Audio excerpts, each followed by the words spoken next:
우리에게 주신 하나님의 말씀은 누가복음 14장 25절에서 35절 말씀입니다. 수많은 무리가 함께 갈새 예수께서 돌이키사 이르시되 무릇 내게 오는 자가 자기 부모와 처자와 형제와 자매와 더욱이 자기 목숨까지 미워하지 아니하면 능히 내 제자가 되지 못하고 누구든지 자기 십자가를 지고 나를 따르지 않는 자도 능히 내 제자가 되지 못하리라. 너희 중에 누가 망대를 세우고자 할진대 자기의 가진 것이 준공하기까지 족할는지 먼저 앉아 그 비용을 계산하지 아니하겠느냐. 그렇게 아니하여 그 기초만 쌓고 능히 이루지 못하면 보는 자가 다 비웃어 이르되 이 사람이 공사를 시작하고 능히 이루지 못하였다 하리라. 또 어떤 임금이 다른 임금과 싸우러 갈 때에 먼저 앉아 1만 명으로서 저 2만 명을 거느리고 오는 자를 대적할 수 있을까 헤아리지 아니하겠느냐. 만일 못할 터이면 그가 아직 멀리 있을 때에 사신을 보내어 화친을 청할지니라.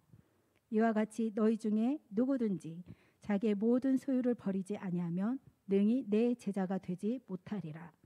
소금이 좋은 것이나 소금도 만일 그 맛을 잃으면 무엇으로 짜게 하리요.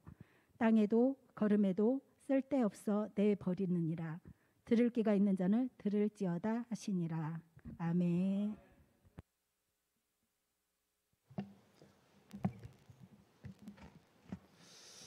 할렐루야. 오늘 거룩한 주님의 날 또 함께 예배하시는 모든 분들에게 하나님의 은혜가 함께 하시길 축복합니다. 귀한 기도 감사하고 성경 봉독 감사합니다.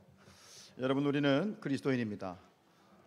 우리 성산교회가 또 계속 외치는 구호, 우리가 언제 어디서나 그리스도인 되시길 축복합니다. 근데 우리에게는 이 그리스도인이란 말이 익숙하지만 이 초대교회에서는 예수님을 따르고 믿는 자들을 그리스도인이라고 부르기보다는 오히려 제자라는 말로 이렇게 불렸어요. 그러니까 그리스도인보다는 제자라는 말이 많이 사용이 되었죠. 근데 이것이 오늘 우리에게 주는 의미가 참 큰 것 같아요. 여러분, 예수 그리스도의 제자가 되려면 즉 예수 그리스도의 제자가 되지 않으면 우리는 그리스도인이 아니다 이 말인 거예요.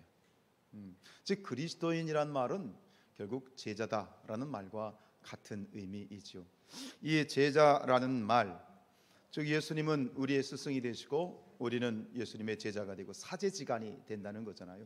요즘은 이 교육 현장이 많이 피폐해져서 마치 옛날 그 고래등적 시절의 이야기처럼 고백되어진 이야기가 있잖아요. 스승의 그림자는 스승의 그림자도 밟지 않는 것이 제자의 도리다. 그런 얘기를 우리가 많이 했죠. 여러분, 스승을 모시는 제자에게 있어서의 소원은, 가장 큰 소원은 무엇이냐? 그것은 스승을 닮는 것입니다. 스승과 똑같아지는 것이죠. 그래가지고 한때 우리 소천하신 그 여의도 순복음교회 조영기 목사님, 그 조영기 목사님의 밑에서 이제 그 순복음교회 목사님들은 그 조영기 목사님의 목소리까지 흉내냈대잖아요. 몇십니다 그러면서 그 스승으로 모시기 때문이겠지요. 오늘 우리가 믿는 자들로서 똑같은 영적 원리가 적용이 된다고 생각합니다. 우리 제자된 모든 그리스도인들은 신앙생활의 목적은 스승 대신 예수 그리스도를 닮는 것이다. 이걸 조금 더 궁극적으로 들어가면 뭐냐면 우리가 예수님처럼 되는 것이다 라는 것. 우리가 예수가 되는 것이지요. 우리 로마서 8장 29절 말씀을 공동 번역으로 한번 같이 읽어보도록 하겠습니다. 시작. 하나님께서는 이미 오래전에 택하신 사람들이 당신의 아들과 같은 모습을 가지도록 미리 정하셨습니다. 그래서 그리스도께서는 많은 형제 중에서 맏아들이 되셨습니다. 그랬습니다. 당신의 아들과 같은 모습, 즉 예수님의 모습과 같은 예수님과 같은 모습을 가지기를 하나님은 원하시는 거죠. 예수님을 맏아들이 됐다는 건 뭐냐면 우리가 예수님의 동생들이 되는 거예요. 그래서 예수님과 같아지는 것, 이것이 바로 우리의 제자도입니다. 여러분, 예수 그리스도의 제자가 되지 않는다면 참된 예수님의 제자가 되지 않는다면 우리는 이렇게 불릴 수밖에 없습니다. 우리는 서류상의 교인. 요한 웨슬리 목사님 말씀하셨던 것처럼 명목상 크리스찬, 이름만 크리스찬이 될 수밖에 없다, 이 말이지요. 다시 말해서 진짜 그리스도인이 아니라 이 말입니다. 우리 사랑하는 성산의 모든 가족들에게 또 저 자신에게 또 권면하고 기도하는 것은 우리가 서류상의 그리스도인, 서류상의 목사, 서류상의 장로, 명목상의 권사 집사가 아니라 진짜 주님으로부터 인정받는 참된 제자로서의 참된 그리스도인이 될 수 있기를 주님의 이름으로 축복합니다. 오늘 말씀 25절은 이렇게 시작이 됩니다. 시작. 수많은 무리가 함께 갈새 예수께서 돌이키사 이르시되. 예수님이 사역하실 때 예수님은 굉장히 많은 사람들이 예수님을 따랐어요. 많은 사람들이 따랐어요. 근데 그 예수님을 따르는 그 무리들도 이런 어떤 뭐랄까요, 분류가 될 수 있는데 오늘 말씀에서는 이 수많은 무리라는 말로 표현하고 있어요. 많은 사람들이 예수님과 함께 이렇게 가다가 갑자기 예수님이 발걸음을 멈추시더니 뒤돌아서서 이 무리들에게 말씀을 하시는데 그 말씀하신 내용의 핵심, 제목, 주제가 무엇에 대한 말씀이에요? 제자에 대한 말씀이에요. 그런데 여기서 누가가 이 글 쓰는 사람들은 이 글 쓰는 스타일에 어떤 멋스러움이 있는데 여기서 누가는 이 무리라고 하는 단어와 제자라고 하는 단어를 의도적으로 비교하고 있는 거예요. 여기서 우리에게 제자에 대한 가르침을 주시기 위해서 이 누가는 일부러 무리라는 말을 이 앞에 사용하고 있는 것이 아닌가 사용이 됩니다. 여러분, 예수님이 원하시는 그리스도인의 모습은 무리, 그냥 군중으로서의 그리스도인이 아니라 제자된 그리스도인이 되기를 원하십니다. 이 이야기를 하고 싶은 거예요. 요즘 이 무리라는 말을 요즘 말로 바꾸면 뭐냐면 팔로워예요. 혹은 구독자죠. 요즘 SNS가 발달하면서 페이스북이나 인스타그램이나 혹은 유튜브나 이런 데 보면 구독을 눌러주세요, 좋아요를 눌러주세요 그러잖아요. 그러니까 단순히 따르는, 그냥 내가 좋아하는 그러한 이 구독하는 구독자나 혹은 페이스북에서 말하는 팔로워, 이 사람을 따르는 그런 팔로워로서의 군중 혹은 무리, 이것은 주님이 원하시는 것이 아니에요. 주님께서 원하시는 것은 제자예요. 이 군중과 무리에게는 맹점이 있어요. 군중 심리에 휩싸인다는 거죠. 여러분, 이 운동 경기장에 가면 내가 응원하는 팀을 응원할 때 많은 수백 수천 명의 사람들이 모여서 막 열띠에 응원하잖아요. 저는 스포츠를 별로 좋아 안 해서 뻗뜩 머릿속에 팀 이름도 생각이 안 나지만 우리 야구, 우리 김홍준 군사님 야구 겁나게 좋아하시잖아요. 야구하면 또 우리 대전 지역에 어느 팀이죠? 한화 이글스인가요? 우리 대전 사람들은 이글스 한화 열광하잖아요. 열광하고 막 목이 터져라 막 외치고 응원하고 그러죠. 그런데 무리는, 군중은 그게 끝이에요. 그게 군중이에요. 더 이상은 없는 거예요. 열광하고 내 기쁨이 되면 되는 거예요. 성경에도 이런 이야기가 있죠. 예수님을 따르는 이 군중들, 무리들이 예수님을 열호했습니다. 열광했습니다. 예수를 국회로 보냅시다 그러면서 예수님을 막 떠받듭니다. 왜요? 받아본 게 있는 거거든요. 오병이어의 기적을 통해서 이 군중들이 말이에요, 그 배가 터지도록 떡과 물고기를 먹었거든요. 다 좋아요. 열호합니다. 근데 그렇게 열광하던, 손을 들어서 예수를 국회로 보냅시다, 예수를 대통령으로 뽑읍시다, 대선에 출마시키십시다 그랬던 그 사람들이 그 다음날 어떻게 합니까?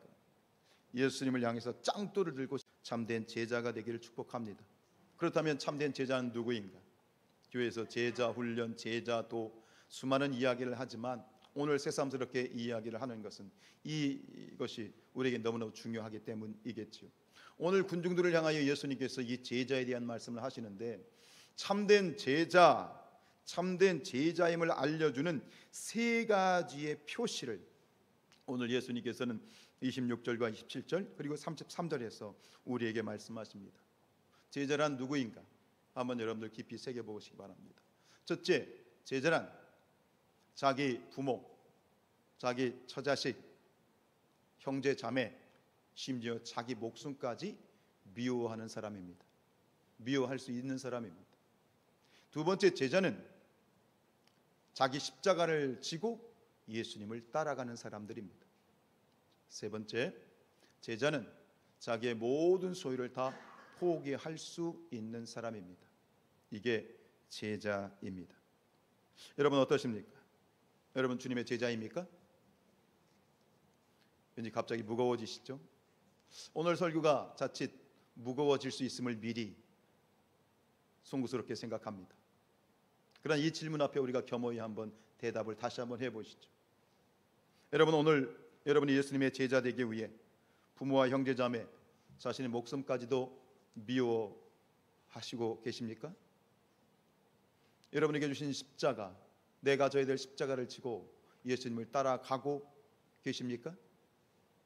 주님을 위해서, 예수님의 제자로서 기꺼이 내 모든 소유를 다 포기하실 수 있으십니까? 굉장히 무겁네요. 분위기가 무겁습니다. 그럴 수밖에 없지요. 여러분의 표정을 보니까 그런 카피가 생각납니다.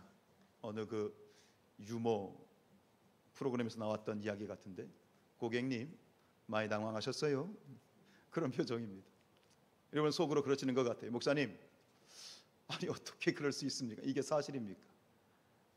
이렇게 부담스러워서 어떻게 우리가 제자 그리스도인으로서 믿는 삶으로서 어떻게 쉽게 섣불리 제자 되겠다고 나서는 사람이 누가 있겠습니까?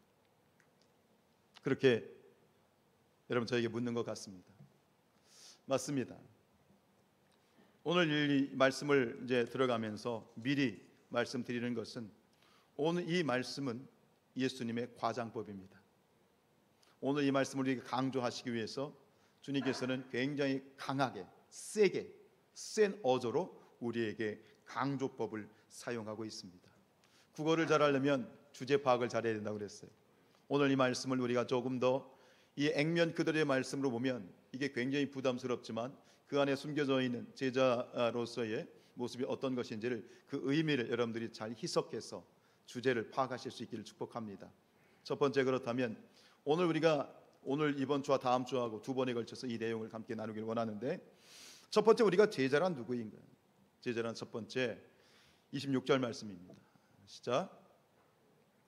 무릇 내게 오는 자가 자기 부모와 처자와 형제와 자매와 더욱이 자기 목숨까지 미워하지 아니하면 내가 능히 내 제자가 되지 못한다.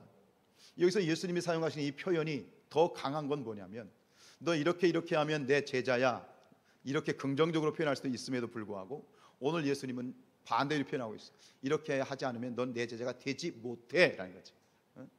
이것도 굉장히 또 예수님의 의도적인 그런 강조적인 표현입니다. 그런데 이 표현에서 다른 것들은 우리가 그냥 수긍을 하겠는데, 마음이 굉장히 껄쩍지근하게 이게 마음에 부담이 되는 표현이 하나 있어요. 그게 미워한다는 표현이에요. 내가 제자가 되려면 내 부모, 형제, 처자식, 너 자신까지도 미워해야 돼. 그렇지 않으면 내 제자가 되지 못해 라고 이렇게 굉장히 강하게 우리에게 예수님께서는 푸시하고 계신데, 여기서 이 미워한다는 표현이 굉장히 마음에 부담이 되지요. 왜냐하면 이 미워한다, 예수님과 미움이라고 하는 이 두 가지를 놓고 보면 이게 서로 굉장히 어울리지 않아요. 마치 물과 기름과 같아요. 예수님과 미움이라고 하는 이 두 가지가 공존한다는 것은 하나님과 죄가 공존하는 것과 똑같은 의미를 가지고 있는 거예요. 이 미워한다는 표현을 왜 이렇게 사용하셨을까? 번역이 그렇기 때문에도 있겠지만, 분명히 성경이 우리에게 얘기하는 건 뭐예요? 성경은 내 부모, 형제, 또 형제, 자매, 자식을 미워하라고 하지 않으셨어요. 그렇죠? 10계명 중에 5번째 계명이 무슨 계명입니까? 내 부모를 공경하라고 그러셨어요. 기독교는 불효의 종교가 아니에요. 이 기독교는 불효 막심한 그런 아주 윤리 도덕도 모르는 그런 종교가 아니에요. 분명히 성경은 얘기하고 있어요. 내 부모를 공경하라. 그리고 이 율법에 보면 부모를 멸시하는 자들은 돌로 쳐 죽이라고 그랬어요. 그렇게 부모 공경을 강조하고 있죠. 예수님 당시께서 말씀하셨습니다. 예수님께서도 내 원수를 사랑하되 70번씩 7번. 이 말이 뭐예요? 490번이 아니죠. 70번씩 7번 용서라는 건 뭐예요? 다 용서란 얘기예요. 그렇게 용서를 강조하셨어요. 또 예수님께서 십자가에 달려 돌아가실 때 그렇게 예수님을 향하여 비난하고 또 예수님을 조롱하고 예수님에 대해서 침을 뱉어대는 그 참 무지한 군중들을 보면서 이렇게 기도하셨잖아요. 아버지 하나님, 저들을 용서하여 주십시오. 지금 저들이 무슨 짓을 하는지 모릅니다. 그래서 마지막까지 용서에 대한 그런 이 고백을 우리가 볼 수 있지요. 즉 예수님이 부모와 처자, 형제자매를 미워하라, 이 미움이란 단어가 오늘 우리에게 부담이 되는 것은 이것을 우리가 새롭게 재해석을 할 필요가 있는 것이죠. 이 말씀의 핵심은 뭐냐? 결국 제자가 되기 위해서는 우선순위를 확정하라는 겁니다. 자, 액면 그도의 말씀을 접으시고 이 주제를 마음에 새기시기 바랍니다. 제자는 우선순위를 정확하게 정하는 존재이다. 무엇이 먼저이고 무엇이 후인지를 정확하게 확정하는 것이 첫 번째 제자도이다라고 하는 것입니다. 그리고 이 주님께 우선순위를 두고 하나님께 우선순위를 두고 살게 되면 결론적으로 이 그리스도인들이 당하게 되는 그런 어려움이 있다라고 하는 거예요. 여러분, 분명한 것은 뭐냐? 예수 그리스도의 제자는 자기 부모와 처자, 형제, 자매, 자기 목숨보다도 더 예수님을 사랑하는 자입니다. 인정하십니까? 이것은 분명한 거예요. 자, 제자는 자기 형제, 자매, 부모보다 자기 목숨보다 예수님을 더 사랑할 수 있는 자가 제자입니다. 이것은 진리입니다. 그런데 그렇게 살다 보면 어떤 일이 벌어지느냐? 사람들로부터 어떤 얘기를 듣게 되느냐? 저 사람은, 예수 믿는 사람이 왜 자기 부모 형제보다 또 예수를 더 사랑한다라는 말이 부모 형제를 왜 미워하는 것 같아? 라는 말을 들을 수 있다는 거예요. 자기 형제자매보다 자기 자식보다 자기 부모보다 예수를 더 사랑해, 이 말은 뭐예요? 거꾸로 얘기하면 저 사람은 예수보다 이 부모 형제를, 자기 부모님을, 자기 형제를 미워하는 것 같아 라는 얘기를, 그러한 이 비난을 받을 수 있다라는 거예요. 역시 그런 비난이나 그런 시선, 그런 얘기를 들어보신 적이 있으시죠? 이게 남의 얘기가 아니죠. 바로 우리의 얘기입니다. 이 명절 때만 되면, 이제 설이 이제 얼마 남지 않았는데 명절 때만 되면 이제 굉장히 우리 좀 스트레스를 받는 우리 성도님들이 계셔요. 집안에 제사를 모시는 분들, 그 제사를 모시게 되면 어떻게 돼요? 거기에 동참하지 않거나 절을 하지 않거나 그 음식을 하지 않는 부분들에 대해서 굉장히 핍박하고 또 그 부분을 좀 비난을 받는 그런 분들이 있어요. 우리 성도님들 중에서도 이 제사 문제가 아직 해결되지 않아서 마음에 조금 부담스러워하는, 명절을 부담스러워하는 분들이 있는 것을 알고 있습니다. 여러분, 가족 모임을 갖습니다. 이러저러한 가족 모임이 있습니다. 여러분, 가족들 모임을 가질 때 주로 언제 갖습니까? 주중에 가져요? 주말에 가져요? 주말에 갔지요. 주말에 갔지요. 다들 직장 생활하고 평소에 바쁘다 보니까 주말에 시간을 잡아서 우리 모이자, 행사하자. 그러면서 이제 가족 행사를 주말에 많이 갖게 되어집니다. 그런데 우리는 또 우리 가운데 신앙적인 양심이 있어서 하나님 앞에 고백할 때가 있어. 난 주일을 지켜야 되는 거야. 나 교회 가야 돼. 나 주일 지켜야 돼. 안식일을 범할 수 없어. 주일을 범할 수 없어. 그러면 우리 사람들이, 그 가족들이 그럽니다. 야, 주일 하루 빠진다고 뭐 큰일 나냐? 하늘이 무너지냐? 지옥 가냐? 제가 목사가 된 다음에도 그런 얘기를 들었어요. 목사가 된 다음에도. 여러분, 목사가 주일날 어디 있어야 돼요? 교회에 있어야 당연한 거 아니에요? 이거는 상식이잖아요. 목사가 자기 몸된 제단에서 제단을 지키고 이 주일을 지키는 것이, 이것이 상식인데, 제가 목사가 된 다음에도 제 가족들 중에 그런 얘기를 하는 분들이 있었어요. 그냥 하루 맡기고 와. 하루 그냥 맡기고 와. 그 뭐 목사도 그런데 여러분들은 오죽하시겠어요? 우리가 정말 주님, 하나님 앞에 우선순위를 들고 예수님 앞에 우선순위를 두고 살다 보면 이런 핍박, 또 이런 비난을 받게 되는 일들이 종종 있지요. 여러분, 어떻습니까? 우리가 정말 소중한 것, 가족이 정말 소중하지요.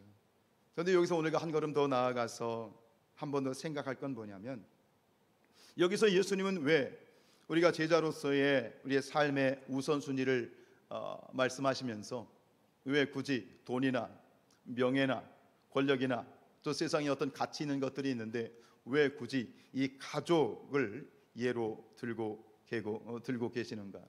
라는 질문을 할 수 있습니다.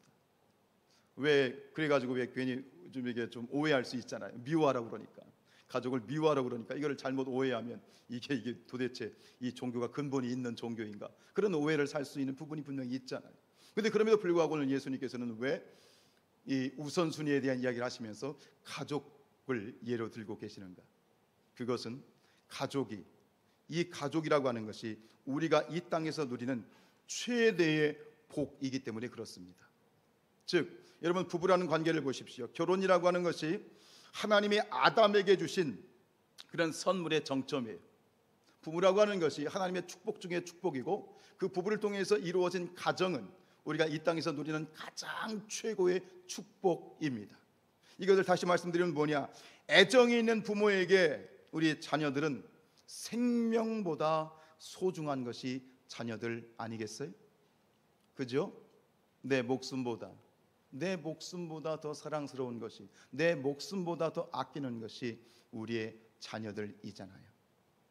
자, 여기서 얘기하는 것이 뭐냐? 내 생명과 같이 소중하기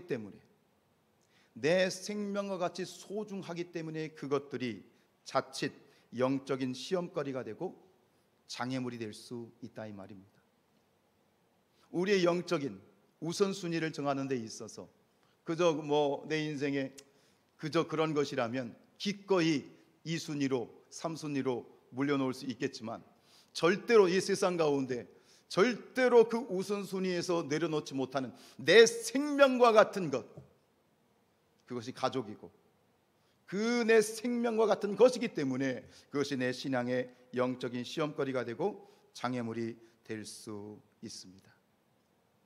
가족, 그것이 예수님을 우선시하지 못하게 만드는 그런 부분이 될 수 있기 때문이죠.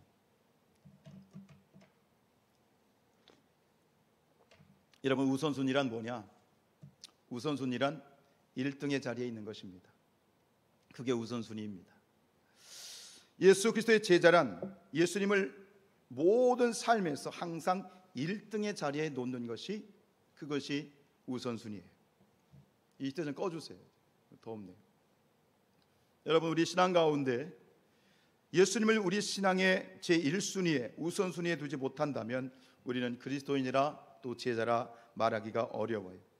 시간의 우선순위, 물질의 우선순위, 내 인생의 계획의 모든 우선순위, 여러분들에게 있어서의 시간의 우선순위, 또 물질과 계획에 있어서의 우선순위, 1등의 자리에 무엇이 있는지 한번 우리가 점검해 봐야 되겠죠. 여러분, 시간에 있어서의 우선순위, 우선순위를 주님께 두는 것, 그 대표적인 것이 무엇입니까? 바로 오늘 이 주일입니다. 우리가 주일을 성수한다는 건 뭐냐? 시간의 주인이 하나님이시고, 그리고 나는 모든 시간의 1순위를 하나님께 두겠습니다 라고 고백하는 것이 이 주일입니다. 여러분, 달력을 보시면 이 달력의 이 월화수목금토일 있는데, 달력의 맨 처음이 뭘로 시작되죠? 주일로 시작되죠. 그래서 요즘요, 이 안티크리스찬들, 이 불신자들 가운데 조금 강력한 사람들이 어떤 이의를 제기하냐면, 달력을 만들 때 왜 일요일로 시작하냐는 거예요. 월요일부터 시작하라는 거예요. 이것은 단순히 개인적인 생각이 아니에요. 이것은 안티크리스찬적인 의도에서 도발하는 겁니다. 여러분, 모든 시간의 시작은 주님이십니다. 하나님이십니다. 이것을 고백하는 것이 바로 주일이에요. 주일 성수, 단순히 주일날 나와서 예배드리는 것이 중요한 것이 아니라 주일에 이 주일을 하나님 앞에 성수한다는 건 무엇이냐? 모든 시간의 우선순위, 시간의 1등은 오직 주님이십니다 를 고백하는 거예요. 이것이 시간에 있어서의 우선순위입니다. 여러분, 물질의 우선순위, 물질에 있어서의 우선순위를 하나님께 두는 가장 대표적인 우리의 신앙생활의 모습이 뭐죠? 그게 11조예요. 하나님, 내가 가지고 있는 모든 소유는 하나님의 것입니다.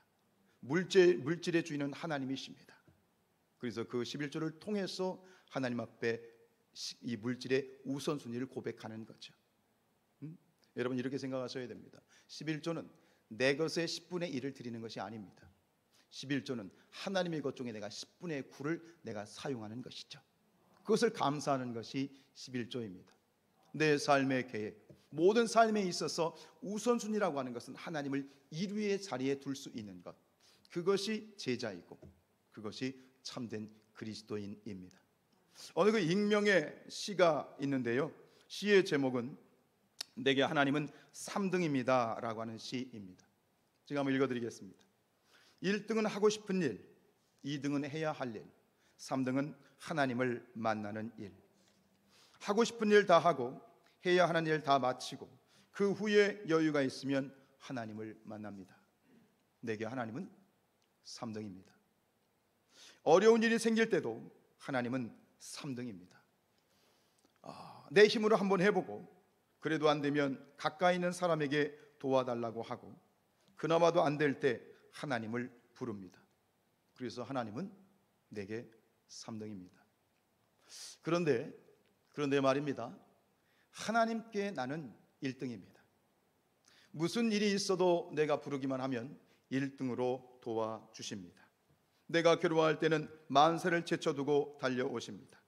아무도 내 곁에 없다 생각될 때 홀로 내 곁에 오셔서 나를 위로해 주십니다. 나는 하나님께 언제나 1등입니다.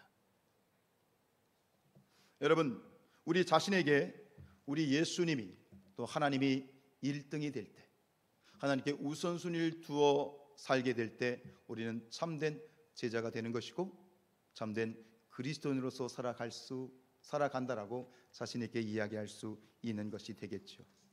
오늘 이 26절 말씀, 우리가 한 절 말씀을 보았습니다만 이 26절 말씀을 어느 분이 설교를 하면서 이렇게 표현을 했더라고요.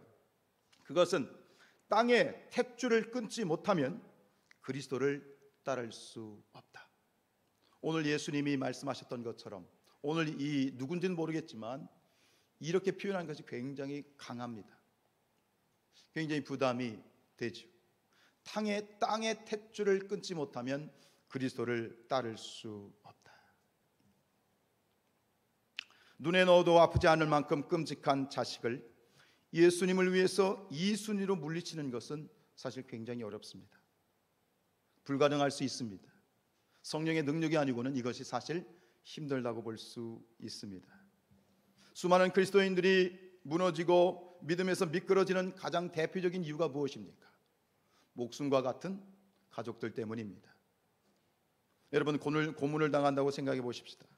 고문 중에 최고의 고문은 내 자신이 고문을 당하는 것이 아니라 내 눈앞에서 내 가족이, 내 자식이, 내 아들이, 내 딸이, 내 부모가 고문을 당하는 것, 그것을 보는 것이 사실은 가장 큰 고문이라고 할 수 있겠습니다. 여러분, 우리가 제자 훈련을 받고 성경 공부 몇 번 한다고 해서 제자가 되는 것이 아닙니다.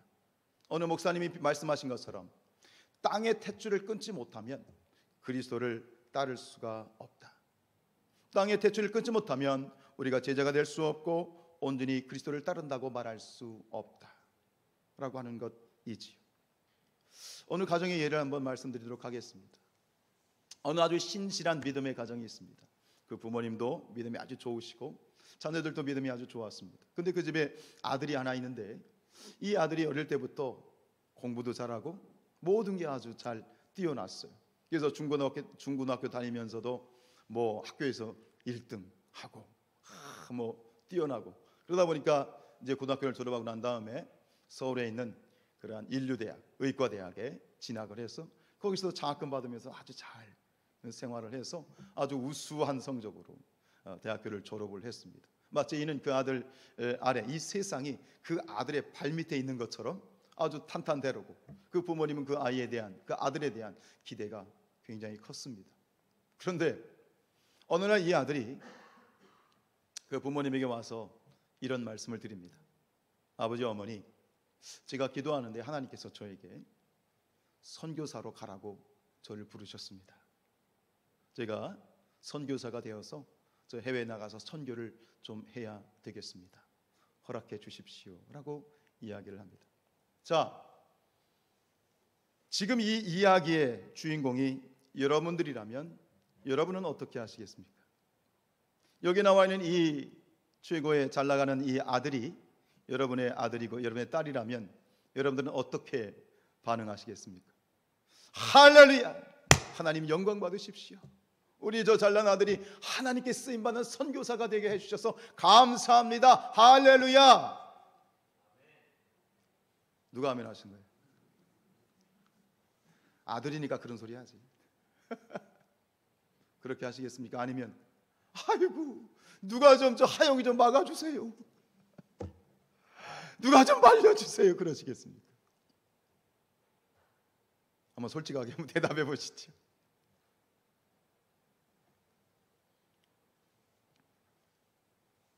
오늘 좀 무거운 설교를 드려서 죄송합니다만 우리가 한 해를 이렇게 시작하면서 다시 한번 우리의 신앙이 올 한 해의 모습 가운데 주님 앞에 잘 정리될 수 있기를 원하고 그런 의미에서 이 제자에 대한 그런 좀 무거운 설교를 드립니다.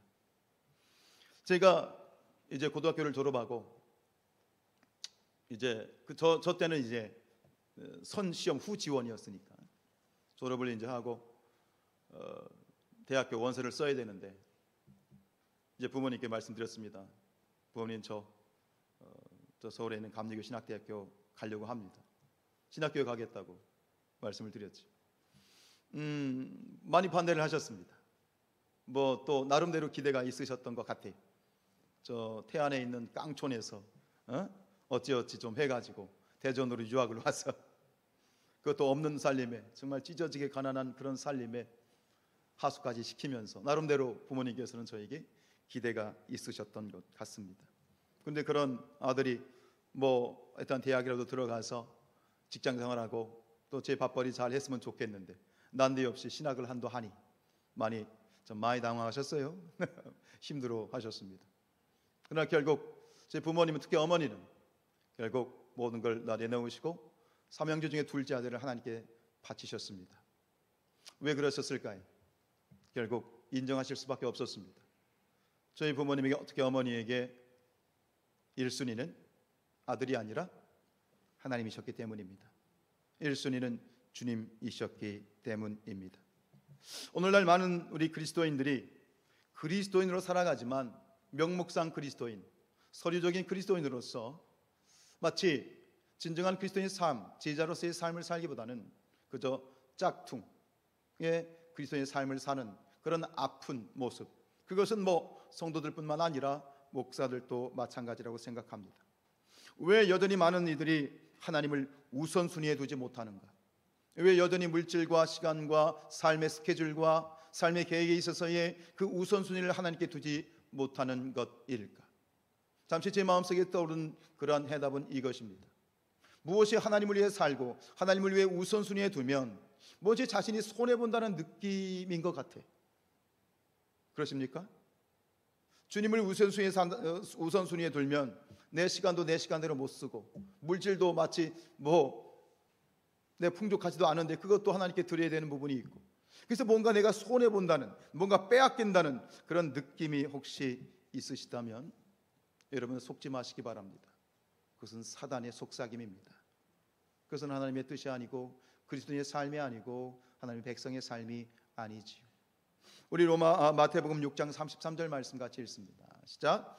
그런즉 너희는 먼저 그의 나라와 그의 의를 구하라. 그리하면 이 모든 것을 너희에게 더하시리라. 그렇습니다. 여러분 우리가 정말 이거 놓으면 죽을 것 같고 이거 놓으면 안 될 것 같지만 그거 내가 붙든다고 해서 내 인생이 내 인생대로 내 마음대로 되는 건 아니지 않습니까? 그것을 주님 앞에 내려놓았을 때 주님께서는 합력하여 선을 이루어 주시고 우리가 이 세상에서 맛볼 수 없는 이 세상에서 가질 수 없는 놀라운 기쁨과 은혜와 능력과 기적을 체험하게 하십니다.